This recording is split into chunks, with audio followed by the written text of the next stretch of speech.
impetus for it really was two things. One was meeting John DiMartino on the jazz cruise about 3 years ago, when I was on that as a solo artist. And John, I had my own group on, and John was playing with Houston Person, and he was sort of in charge of the jam sessions. Well, he commandeered the piano, let's put it that way. And I would go in there most every night. It was a really great chance for the musicians to let loose and play with one another.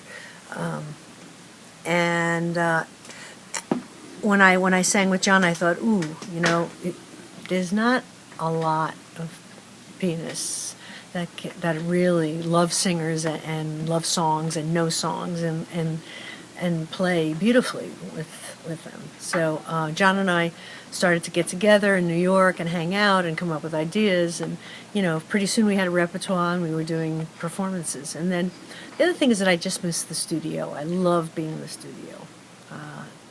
I've been in the studio since I'm 12 years old, and I'm very comfortable there. I like using the tools of the studio, say, as opposed to live performance. Mm-hmm. So I think I'm unusual in that sense. I don't know many performers that really prefer the studio like that, but I do. Mm-hmm. And so we put together some material, and we started to notice a common thread.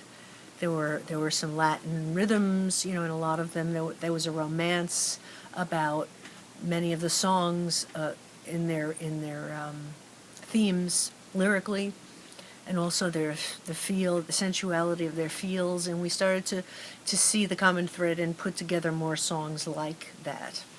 And there were also songs that I've always wanted to do, like Jorge Drexler's Salva Pantages, for instance.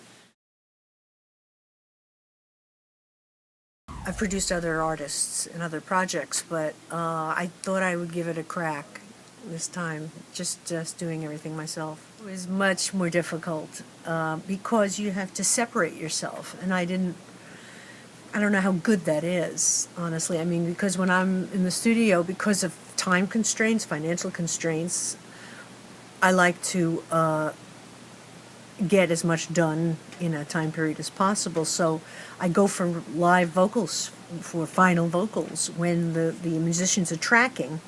And I couldn't separate myself enough, because I was singing and I was in the moment of the music, but then you also have to be listening for the track, and is the tempo right, and I didn't like that note the bass player played, and there are little things that are happening that you really can only see as an outsider sitting in the booth and feeling the whole picture. I was too involved in the singing, which it's not bad. It didn't turn out to be such a bad thing, but I missed some things in the tracking session that I then had to go back and correct.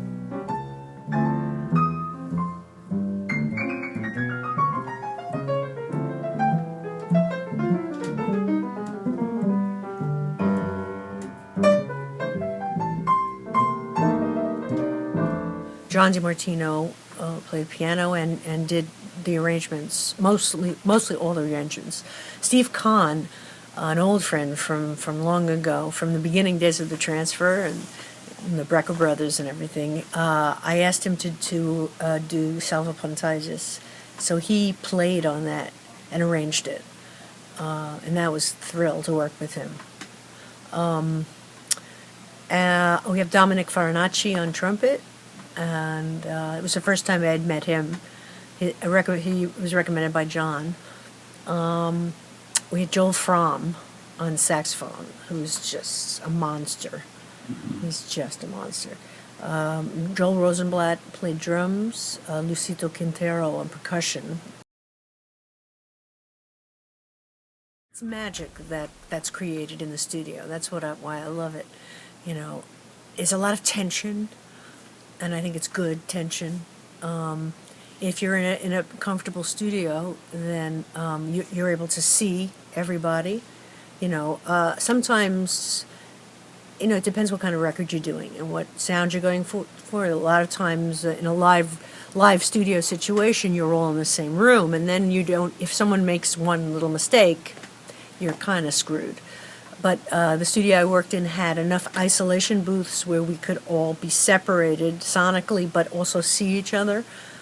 And the track "Marie" by Randy Newman was a first take for everybody. Truth once on the lay on saw when he was searching for the fountain. I say in truth he saw the magical thing, for he was searching for the joy spring.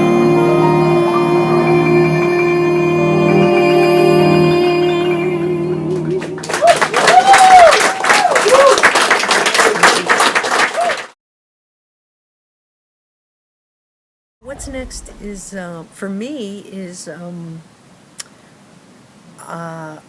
involved in a Brazilian project with Nani Assis, who's a percussionist and singer, and John again, and I'm going to record some things, maybe 5 things, and see what happens with that.